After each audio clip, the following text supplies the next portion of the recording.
igisa na natin ang sibuyas at ang bawang. Ito naman ang manok.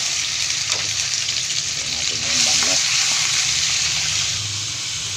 Pagmamantikain natin siya para masarap ang ating munggo. Ang ating manok, lagyan na natin siya ng munggo. Yan, mamaya ililipat na natin siya sa isang malaking kaldero. Doon na natin siya lulutuin talaga ng gusto.